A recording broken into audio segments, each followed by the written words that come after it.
来看看国际间的重大意外消息，在19号出发，坠机之后，昨天找到机上无人生还，其中当然包含了伊朗总统莱西啊。那这个过程当中引起了很多的讨论，因为包括外交部长全部人都在这架直升机上。那最早各种传言都有，可是其中比较引人疑窦的，当然就是为什么是以色列的媒体先报道，再来是当天还有一个报道是出现了这个奇怪的消息，是美军有 C-17的飞机就在当天从失事的这个亚塞拜然起飞驶离。当然这个时间点还要再精算，但为什么刚好有这样子的军机出现在这个位置，很稀奇，很少见。还有美国跟伊朗前脚才在阿曼谈判，后脚就发生了坠机事件，所以伊朗总统这个丧生的意外呢，现在总参谋长已经下令要调查，当然50天之内就要开始重新改选，但俄罗斯特别讲，他愿意给予援助去查清楚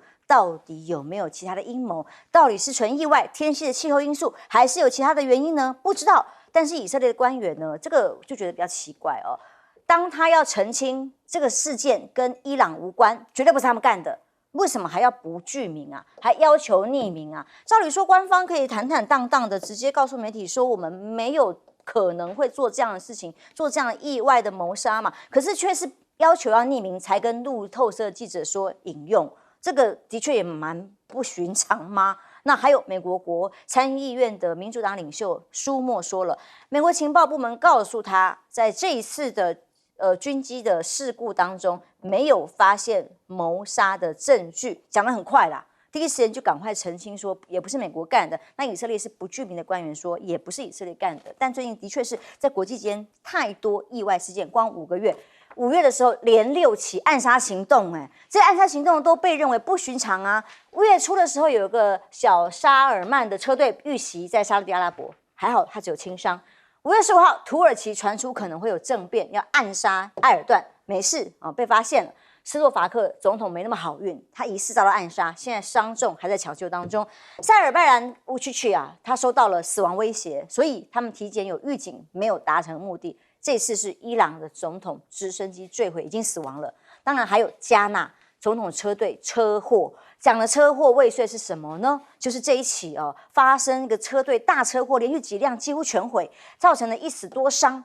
车上的随扈通通都有重伤的，分别不清的这种状况，就还好哦。这个意外发生在这个公路上所谓的阿拉克拉库马西这个高速公路，就是安全小组名单里面造成的死亡是司机。总统到哪去了？不知道是事前提到消息还是运气好，他就是上了飞机，所以没有搭上这台车逃过了这个死劫。但这些人算一算，都有个特色，都是相对亲中俄、反美以的这样的国家哦。那到底为什么有没有这个阴谋的可能性的不寻常嗅到味道呢？那当然不用讲说这些没有阴谋有没有证据需要进一步追查。可是，在人道上，当有一国的总统丧生的时候，哀悼很正常吧？想不到居然有不同的意见，因为在联合国的安理会呢，为莱西默哀的时候，居然以色列抗议。以色列抗议说这个是可耻。当这个乌克兰问题会议之前的这个默哀行动，以色列的形容是，认为安理会联合国的安理会已经成为世界和平的威胁。你会觉得这个是不符合人道最基本的一个常理吧？连一位总理丧生了，他都不能够被大家所哀悼吗？还有白宫说什么？白宫的国家安全发言人科比他说，他居然形容说，这位莱西呢是双手沾血所以美国会继续追究伊朗破坏地区稳定的责任，他是个极端组织的分子。所以以这样的谴责，对于死者或者是在国家无人的总统的时候，的确很少看到。那因为这个事情发生之后，还有消息传出来，其实在飞机一坠毁之后，伊朗第一时间是有寻求美国协助的，这也是很罕见。但想不到美国国务院发言人米勒就说，因为后勤的问题，是不是借口不知道啦。总之就是因为后勤的关系没有办法协助伊朗，包括搜救等等的，所以耶伦呢还呼吁美欧的扩大西洋组织说，要共同对抗俄罗斯的对外侵略，还有伊朗的恐怖主义的各种支持。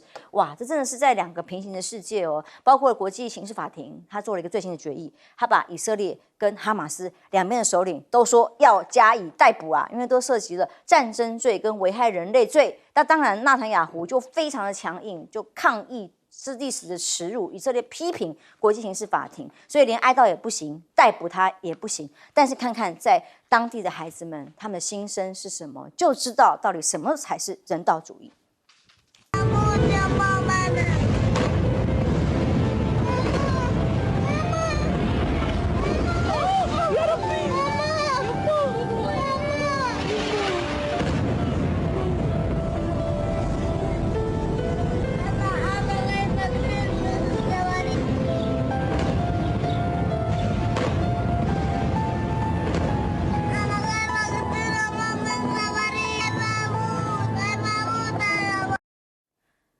在加沙走廊的孩子，他说：“我不想死啊，一直在轰炸，一直在颠沛流离的迁徙之外，还要随时忍受。那请问，像领袖会坠机，那么现在人道哀悼都不行，而有没有想过这些无辜的平民老百姓他们的心情？”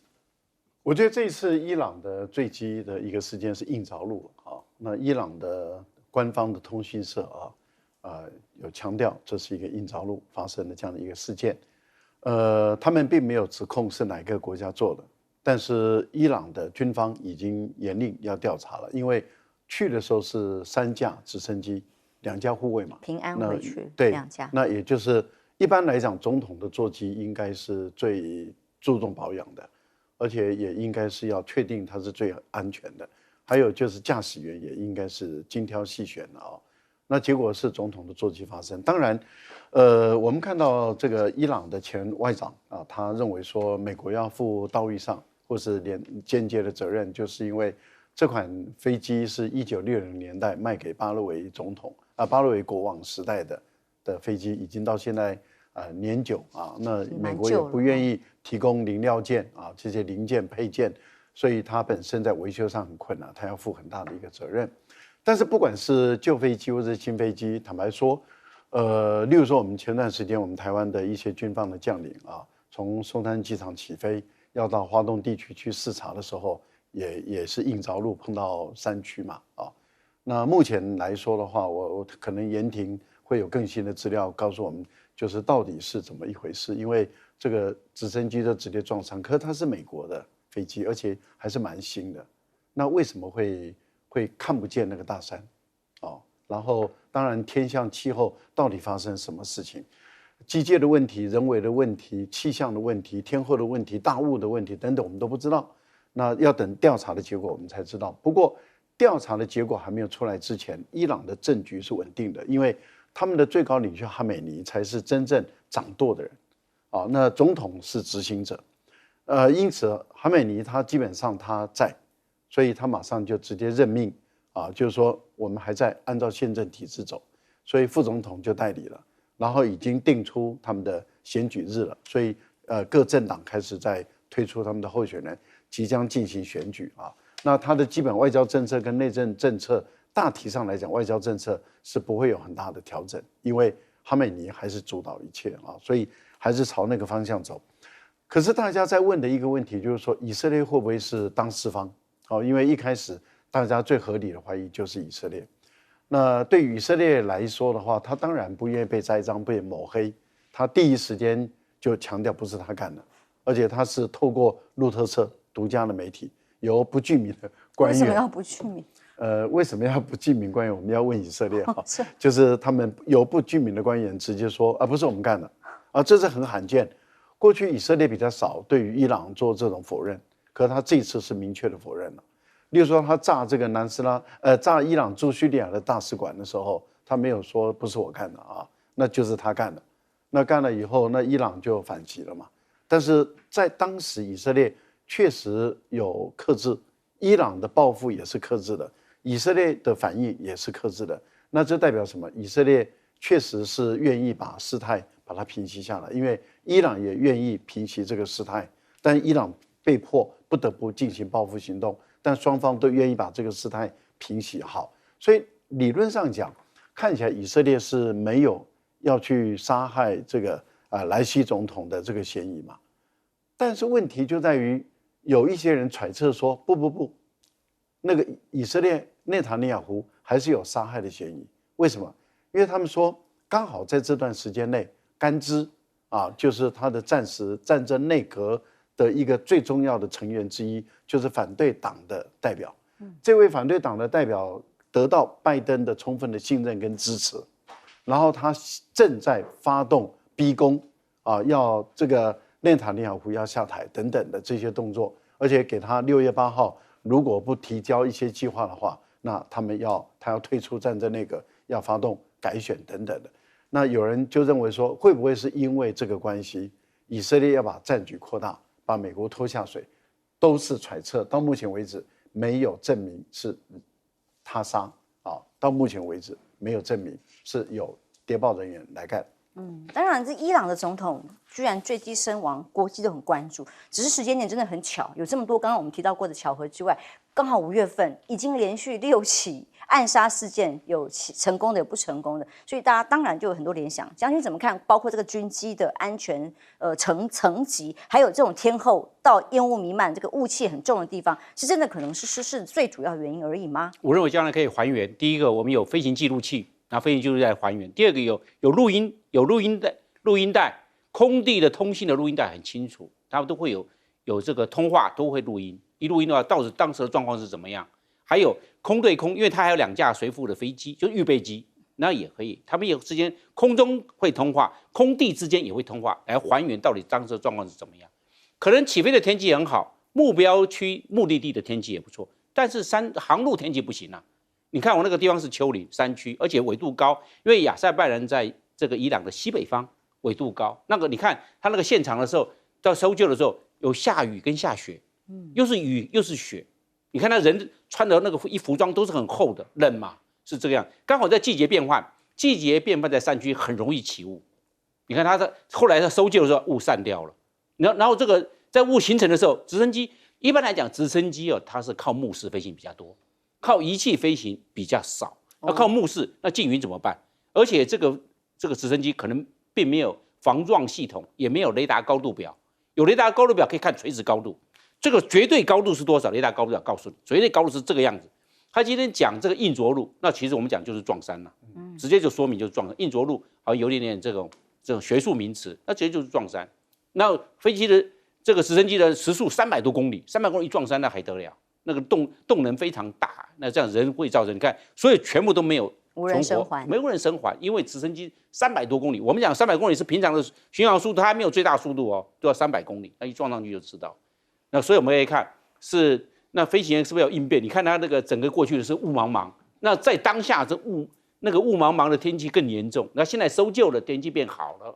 所以我们看它能见度，这个水平能见度跟垂直能见度都很差。那难道不为了元首安全，天气这样不飞往？我认为飞行员要应变啊！一看是有云有雾的时候因为飞行员看到雾会怕，因为雾的时候我们看到雾只闻人语响，不看到人人的声音我听得到，看不到人。雾的能见度有时候很差因为雾是地上的云，那你这样的话，我听到人的讲话声音，但是我看不到人呢。能见度就5公尺到10公尺。5公尺跟10公尺的飞直升机来看，那几乎就同时就撞到了。看到山的时候已经撞到了，根本来不及。所以我们可以看到，飞行员应变遇到这个状况是不是拉高？另外一个折返，回到原来的起飞基地，不要再了，要不然拉高。但是问题在山区，直升机还能够拉到多高？它也有它的一个升限，那也没办法再拉高了，变成这个状况。所以飞行员的应变在这个时候就非常的重要了。那这个时候是不是就不要这个任务取消，回到原来的基地落地，应该是这个样子，比较安全。等到天气好再回来嘛，这个状况，我认为飞行员应变也有问题。的确，委员世界真的很不平静，到处战争动乱，元首坠机。但是以伊朗这个事件来讲，美国跟以色列的态度会不会很不寻常？我们这样讲了，美国因为他们以前有批评越南的吴廷琰被杀那个政变他们认为是美国鼓动的，等为这个暗杀也要负责任，为这个杀害吴廷琰。过来就是1970年代那个阿耶德，智利的阿耶德当然有人说他是自杀。不管怎么，这个政变连尼克森都讲说我们只是促成的政变的环境我们没有去主导这个政变。所以你知道这个压力就变得非常大。所以福特总统上来以后，他签署了一个行政命令，就命令不可以美国政府官员不可以执行暗杀，就说你不可以进行暗杀，尤其对外国的这种元首。到了卡特的时候，更进一步讲，你连间接的参与都不可以 ，indirect involvement 都不可以。你不是说直接参与这个暗杀你连间接的都不可以，促成这个都不可以。所以美国他们是有反省，而且你记得那时候波湾战争一开始还没有爆发，快要爆发的时候，空军的参谋长讲一句什么话？他说：“我告诉你啊，战争不发动者一发动哦，我们绝对就会瞄准飞机瞄准这个哈山轰炸。”你知道，讲完这句话，国防部长是钱理嘛？钱理把他叫来臭骂一顿，把他免职啊。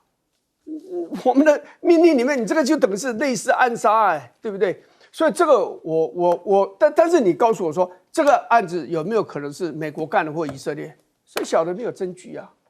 有几分证据说几分话。但是我宁可刚刚副司令讲，其实我们稍早也讨论了一下了。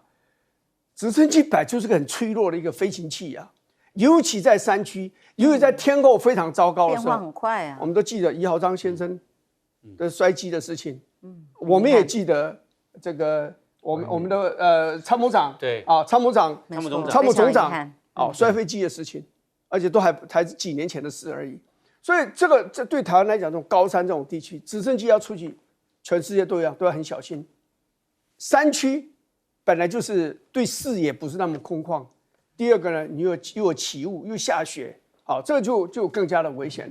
所以总之我们不晓得，只是再给军方也要一个警戒，不要忘了宜豪章，不要忘了我们参谋总长的这个事情，这个千万不要再去不要随便在天候不好的时候在山区执行任务。是，这世界上真的是有点吊诡了。这么严肃的话题跟这个小百姓们的呼喊啊，但我们来换一点心情，谈一点轻松一点的话题啊。在美中对抗当中，看到这些话题的时候，觉得非常有意思。生命自会找到出路，市场自然有它的影响力，叫做实力原则。当我们看到蕾哈娜，哎呦，不是美中对抗吗？但这一位是摇滚天后啊，居然出现在上海街头，还卖煎饼果子，就是他亲手来做耶。然后当这个讯息在微博上面一播出来的时候，很多人说是假的是不是长得很像？就后来证实它是真的，所以后来这个点阅非常的惊人，微博热搜。他不但做这个饼子他还有跟美妆博主做了各种动作。来，先看看这个煎饼的画面。蕾哈娜亲手做的山东煎饼，谁抢到了？我，没错，就是山东天后蕾哈娜。这手法看来没在家少练。We wanna try it. Oh my god. 好专业啊！要娴熟的技术。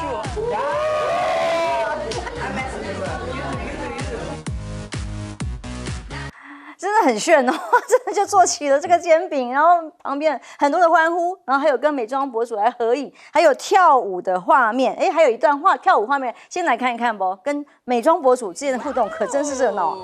Look at this. 好，看到这个画面，显然是跟美妆博主有关的话题吗？为什么连续都跟他一起出现呢？答案揭晓了，原来应该就是蕾哈娜的美妆品牌要进军中国大陆。为什么要到中国大陆去？市场很大呀。接下来它有个品牌叫做Fenty Beauty， 宣传活动要到上海去，所以直接才跟网红来合作吗？那两首歌这个，我觉得大陆网友是真的非常的有创意，太有趣了。两首热门歌曲 Where Have You Been, We Found Love， 结果直接翻成什么？叫做威海油饼摊潍坊的爱，所以它就变成叫做山东女神呐。从此我看到这个微博上面的发文都说是中国粉丝称为山东女神真的来了，也真的是太屌了一点了，是很强大的一个组合出现在上海的街头。那还有明星不少，Adam Berter 这个明星呢也是过去在很红啊。亲自要宣布干什么呢？他到中国去参加歌手2024，要去踢馆啊，要去表演。他也不只是秀而已，他是去踢馆，那有实力才能够出去。如果真的上台了之后表演不好，也很尴尬。他曾经是皇后合唱团的青睐，以合作担任主唱哦，所以很红很红。当然还有亚丽安娜啦，各种 IP 出现在湖南，被说是不是也要去参加这个节目啊？当然不知道，请到这么多的大咖，那真的是不得了，代表中国市场就是很大嘛。这些歌手们、文化创意人就是需要这样的市场。来看看习近平做什么呢？被说是寄望民间啊，比尔盖茨见习近平，季辛吉见习近平，还有马斯克见谁？丁薛祥。库克呢，半年内2次访中了哦，那都是要这个庞大的市场。而在中国大陆的官方方面的态度是非常柔软，而且把它切割开来的。官方是一套跟美国政府的对抗，在民间的企业的部分继续的更多的合作，其中特斯拉是一个非常明显的例子哦。特斯拉希望中国市场救命吗？为什么会这样问？因为马斯克有个公开的发文，他说呀，中国希望特斯拉成功。结果美国却不断的攻击他，他觉得很不可思议，他说是疯狂。为什么呢？因为马斯克这公司里的有个股东啊，是美国方面的股东，居然就发文希望特斯拉倒闭。他觉得不可思议啊！我在中国得到了很多帮助，我却在美国得到了这么多美国的给我反对，要我倒闭，他觉得太夸张了。但特斯拉传出来说会在大陆的资料中心建立一个大数据系统，而这个系统用来收集用户的数据，来作为 FSD 的自驾系统。而这个数据的演算法跟数据，当然会有助于自驾车的使用。但是这个数据要不要传回美国去，可能是下一个问题。为什么要这样说呢？因为特斯拉又有一个消息告诉大家说，它的库存已经越来越高。对于汽车产业来讲，如果库存太高，会是一个非常严峻的成本。现在比例高达多少呢？最新数字告诉他，已经有10%的库存量，过去可能2啊、3啊、5啊，现在直接攀升到10的百分比。现在甚至把美国很多地方这个购物中心废弃了的部分然后都通拿来存放库存。那这样的情况都代表着还有各种的消息面来说，美国政府也要求，包括了说有骇客攻击供水系统啦，或是 NVIDIA 里面有俄国军用的无人机的系统的晶片等等辨识能力，都在意。美国方面的态度很清楚，对于企业界严抓，不可以跟中国走在一起啊！你有任何的违规，我要处罚你。但倒过来，中国大陆却是很积极的在跟企业界来做合作。大陆的市场还是很大啊，尽管有很多的一些所谓的经济学家一直在唱衰中国大陆经济。不过，谈中国大陆经济崩溃论、唱衰中国大陆经济，也不是这1-2年的事了，这是几十年的事啊。那从来大陆也没有被唱垮，也没有衰败过，只是越来越富有，越来越壮大，中产阶级的数量是越来越扩大。目前这是联合国的统计啊，联合国的统计是中国大陆的中产阶级的人数的总数量超过美国中产阶级人数的总数量。但是如果按照比例来说的话，那大陆当然还是输美国。为什么？因为大陆是14亿人口，美国是3亿多人口，可是总量已经超过美国了。这代表什么？代表他们的消费力已经是超过美国的这些产品高这个单价的消费力超过美国。这也就是我想很多朋友们会注意到，中国大陆过去在他们的游客、观光客到任何一个国家去的时候，就是买尤其是这些名牌包，一买就整个都买光，或者是一些名牌衣服，一扫而光的这种豪劲啊，这个最主要的还是反映出它的中产阶级的总量消费能力。那最主要是总量大。那如果未来中国大陆的这种平均数在扩大的时候，那总量是美国人的2倍。可能美国人的压力就会越来越大了。也就是说，当中国的中产阶级是美国人的2倍的时候啊，那坦白说，全世界所有的产品都是往中国倒了，而不是往美国倒。那你会看到这些流行天后啦，或者这些著名的这些演艺人员，他们陆续的开始往中国大陆移动，这代表说他们本身在他们的国内的市场其实已经到一个程度了，因为美国的经济情况其实确实是并不理想。那他们在开始进行不同的市场的一个探索。那中国大陆这个市场对他们来讲不能够或缺，不能够减少。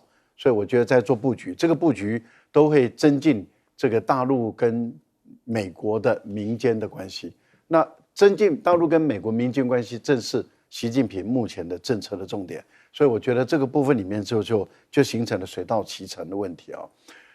马斯克的特斯拉跟中国大陆的关系，其实是马斯克帮助中国电动车的发展，中国帮助马斯克让他从一个小厂变成一个世界大厂，所以是一个互利双赢的一个局面。没有中国，不会有今天的马斯克。没有马斯克，也不会有中国今天的电动车，所以我觉得这是一个互利双赢的一个局面。这种双赢其实是一个很好的一个合作模式。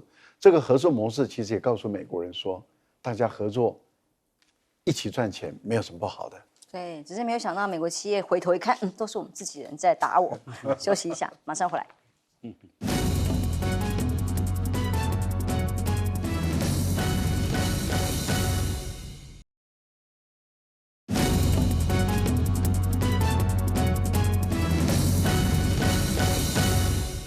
美中政府之间的斗法，对于民间企业来讲，完全是脱钩的吗？现在看起来趋势是如此。委员，就看哪一个部分了。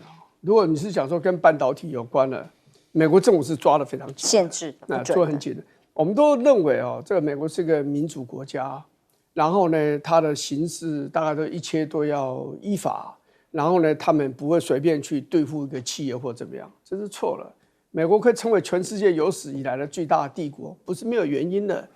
他们那个政治的掌控的力道，那个主政者的那个掌控的力道，从中央到地方，那是非常强大的力量。哦，那个，所以你说一般的说，民不与官斗，不是说中国人的一句很重要的一个话而已。这个话也适用于全世界任何地方，因为你一个官。它代表是国家的公权力的行使，你那个民要跟他斗是很难的，你公司、你厂商要跟他斗是很难的。现在要讲一件事，就是说这些，那现在怎么看待这个美国跟中国大陆的关系？我觉得中国大陆跟这些企业界来往是对的，因为我们刚刚讲到政治的力量无所不在，是最强大的。但是呢，奇怪，这弄到什么东西？但是呢。有一点就是说，经济看起来是柔性的力量，但是其实一个国家，它所有的硬体的力量，不管是军事的啦，还是政治啦，其实它的真正的基础是在经济。啊，你不要讲什么的选举的时候，你看捐款的小百姓一个人捐几块美金、几十块美金。那个大商人一捐是没有上限的，这样子捐，谁捐最多？对不对？犹太人。是啊，所以犹太人无所不在，原因就在这里嘛。可以把你广告都包下来。对啊。所以美国现在你要真的要跟官方打交道是很难的。不仅是行政部门，连国会的部门打交道你都很难。你像美国国会参议院、众议院，有哪一个是真正在帮中国大陆说话的？你找不到一个现在。所以你去跟企业界、美国企业界来往。因为企业界的那些，尤其是企业界领袖，就是大公司的那些领袖，他们出来讲一句话，掷地有声的。好，所以这些中国大陆透过跟这些美国的科技界的不是就是说企业界的大人物跟他们打交道，是其实对于中国大陆推销他们的世界观，推销他们对美国的这种外交的话，是有帮助的。市场原则嘛，谁有实力，谁往哪里去。休息一下，马上回来。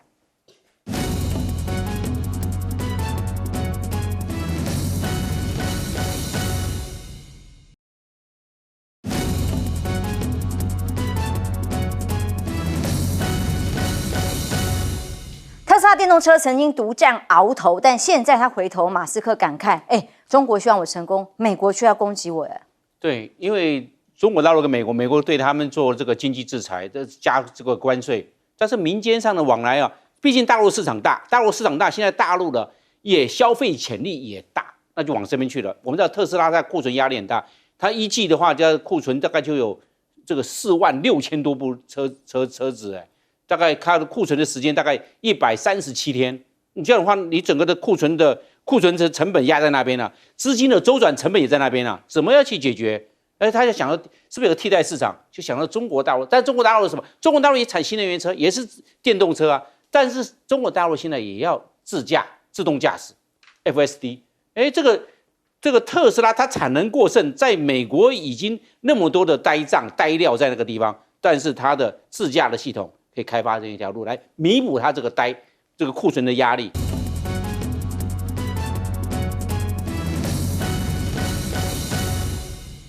观众平安，欢迎收看 TBS 新闻大白话，我是王浅秋。立法院还在各种的争论攻防当中，先介绍这一节跟我们去讨论国际国内议题大白话的来宾。第一位是国际政治专家赖岳谦教授，主持人好，观众朋友大家好。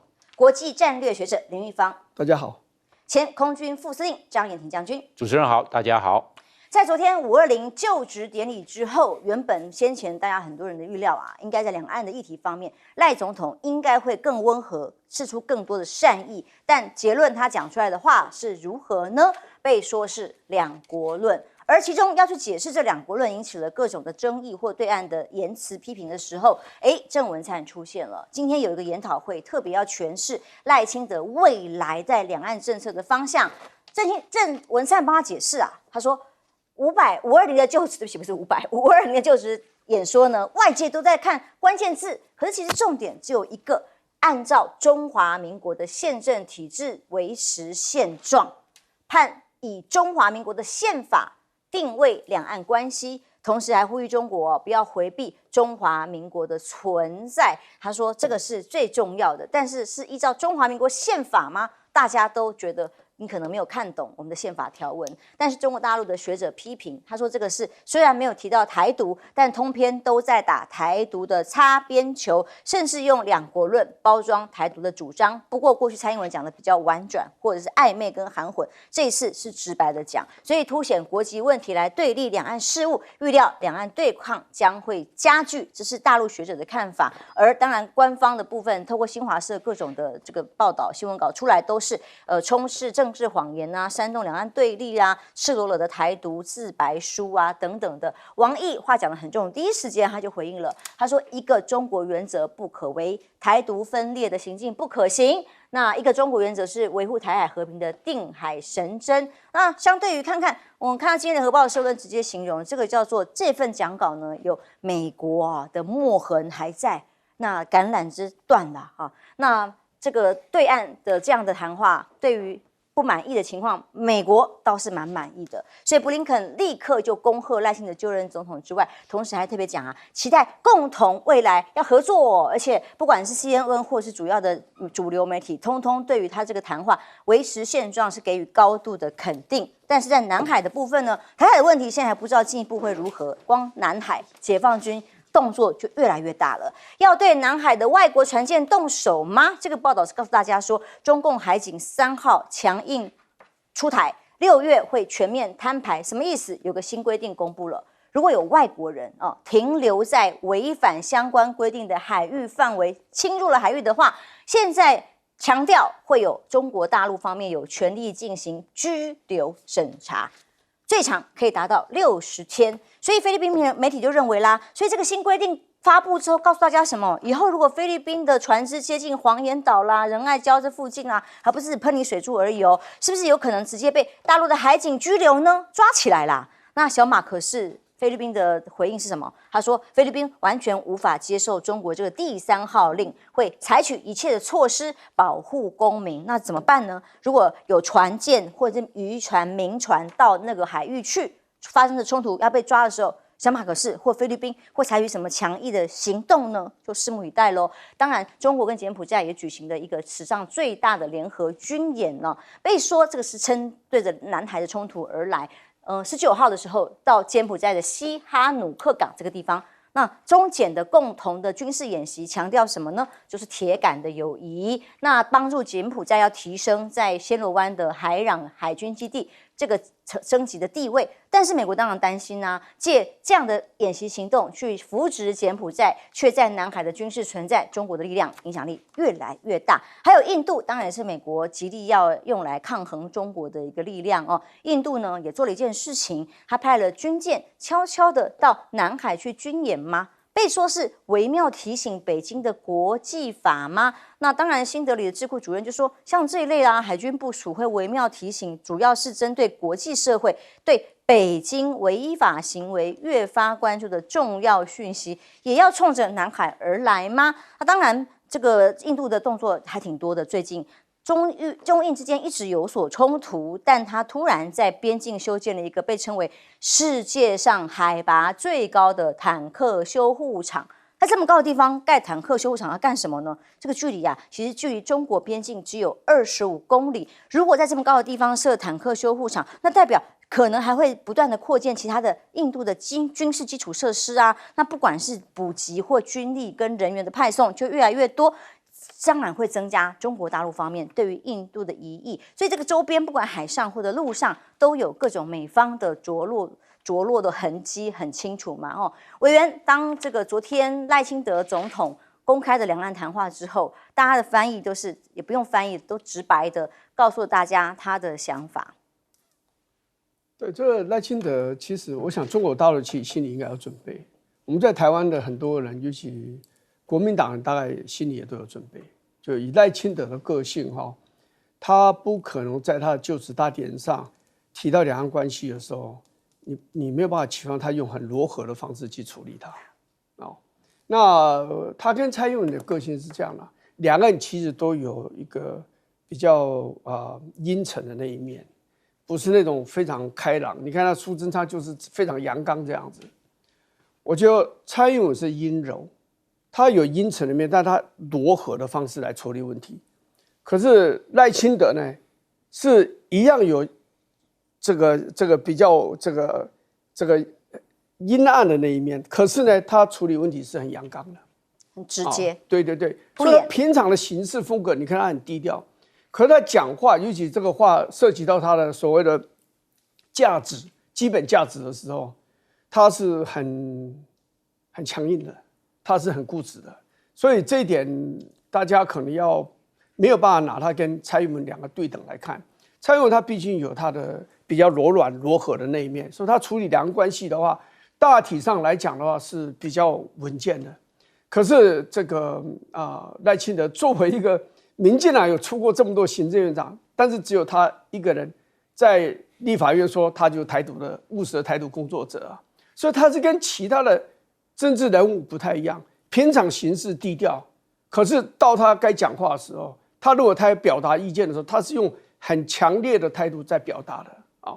那这个会不会这个引发两岸什么进一步冲突？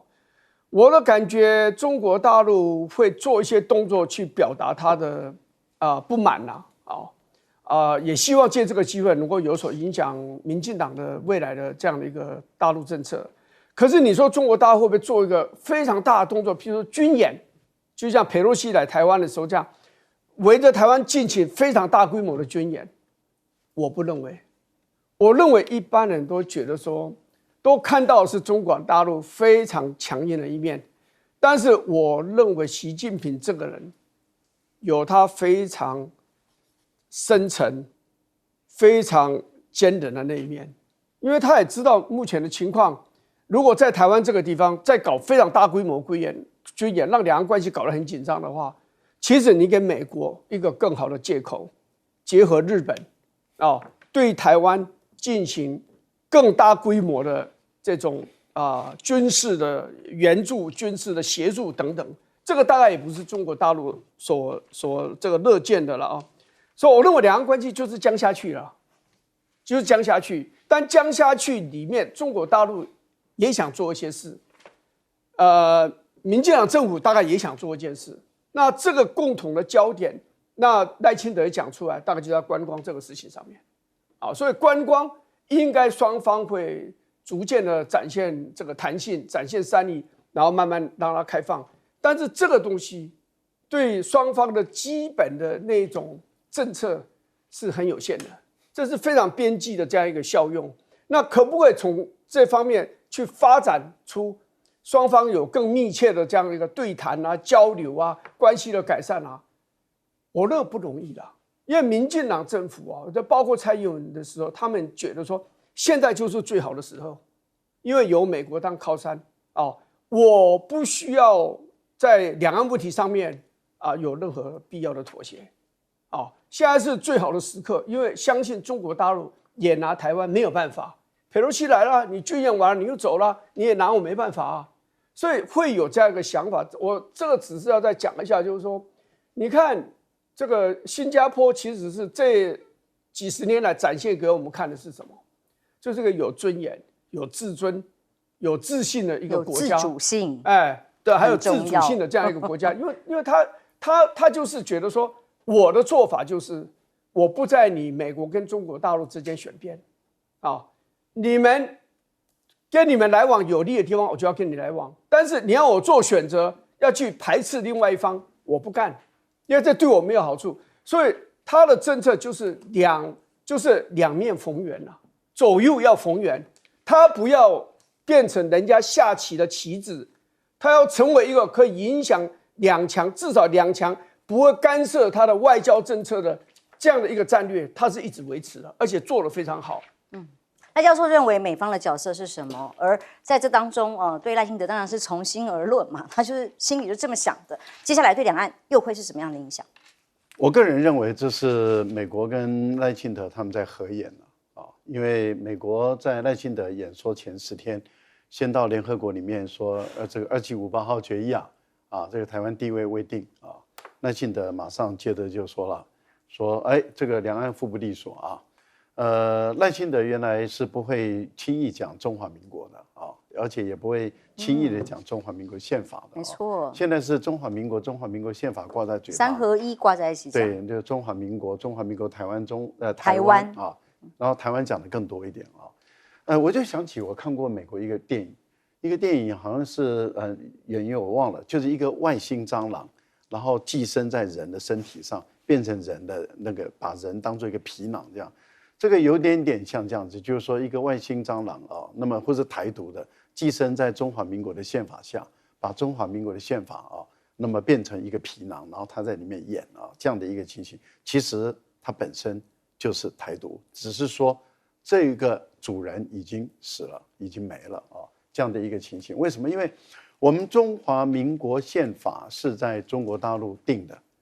当时制定我们中华民国宪法的都是大陆人，就是中国人，那在台湾有增修条文，主权基于哪里也都是上面明确那增修条文也不过就是修了那几条，所以本文都是大陆定的。那如果以他讲台湾的话，那倒不如回来讲中国，因为我们这是中国人定的中华民国宪法，而中华民国宪法告诉我们，我们就是中国人。可是我现在要问的就是，赖清德，你既然回归到中华民国，回归到中华民国宪法，那你要不要告诉我你是中国人还是不是中国人？这部宪法就是中国人定的，你要不要说你是中国人还是不是中国人？那如果你不承认你是中国人，很明显的，你就是那个外星蟑螂寄生在中华民国宪法的这个皮囊上嘛啊，这个是很简单的一个道理。所以很明显的，美国跟这个赖清德他们演的这场戏，大陆看得很清楚了，我个人的推断。所以大陆不管是国台办也好，外交部的王毅也好，马上就定义了，就是赖清德就是台独了，你的自白书就定了。所以很明显的估计，未来4年两岸之间政府跟政府之间的关系绝对不会好。可是国台办讲的话很明白，也就是民间的交流继续进行，民间的往来继续进行，但是官方的往来一样继续卡在那个地方。我想这个是大方向大概定了。南海的问题，我倒觉得到6月中的时候会考验3方哦，因为海警法的这个新规也就是进入到我们南海海域，也就是主权范围内的这些人，中国大陆要直接拘捕，然后可以拘禁60天左右，这样的一个情形。那拘禁当然很有可能就带到这个海南岛去拘留，也有可能那一拘留就60天。那这样的情形下，我为什么会说是考验3方呢？第一个就是如果时间一到，菲律宾的船来了，也进入了这个水域了，然后里面带有日本的一些媒体记者，或是带有这个美国的所谓的地质学家，假设是这样子说我要来考察地质，那你逮不逮捕？如果不逮捕，那这个法律就被挑战了，然后大陆的海警马上就会被挑战了，然后大陆的民众会对于他海警会有很大的意见，所以那个海警的执法的压力会很大，这第一个。一方的挑战，二方挑战就是美国。如果大陆开始执法了以后，你要不要介入？你如果没有介入，大家都对你死心了，就知道说原来你就是一张嘴，哦，然后你什么都不敢做。然后第三个就是菲律宾，菲律宾进来了以后，如果那么被逮捕，他一点办法都没有。小马可仕回去，他面对麻烦了。可是如果菲律宾不进来，那怎么办？那所以我个人觉得菲律宾可能会走一半，带着记者拍了几场戏，接着呢看到海警船来了，掉头就走，然后摄影机关掉说：“你看，我们已经去过了，他什么事都没做。”是。6月很快耶，现在已经5月底了，马上6月这个法令一执行，所以现在这样讲起来的话，是南海比台海危险，这样吗？我认为它因为中国大陆在这一方面呢，它的执法已经变成比较更积极，本来是广播驱离，后来变成水炮驱离，拿水炮去把菲律宾的这些捕鱼船做喷水的动作，把它做驱离。现在要执法驱离了，要执法了，在6月份就要执法。执法的话，换句话在南海这一方面，那菲律宾呢？中国大陆是海警船，菲律宾会派海上防卫队过来，就这样子。那两个都是执法，海警船执法，菲律宾的海岸防卫队也是执法的。那这样的话，会不会在这方面有对立、有冲突？原则上，中国大陆的海军他不会，他在旁边，他是维权，他在旁边做戒护。那菲律宾可能也会做戒护，变成这个状况。但是问题是，中国大陆的海警船吨位都非常大，3000吨、4000吨的。菲律宾最大的那个海岸防卫队1000吨，变成小巫见大巫。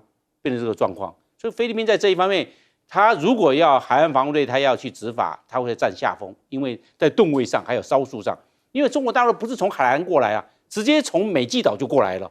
那美济岛过来到，尤其是到仁爱礁，那很近呢，那才32公里哎，很近呢。那如果是到这个黄岩岛，那巴拉望岛到黄岩岛，还有从美济岛黄岩岛，大概距离盖等差不多。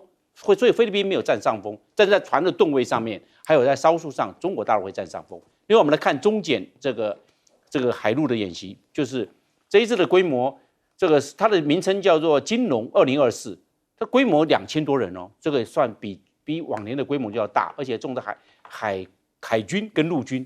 那中国大陆2艘船呢，就是那个戚继光的话，它是9000吨的飞弹，我们讲飞弹这个护卫舰。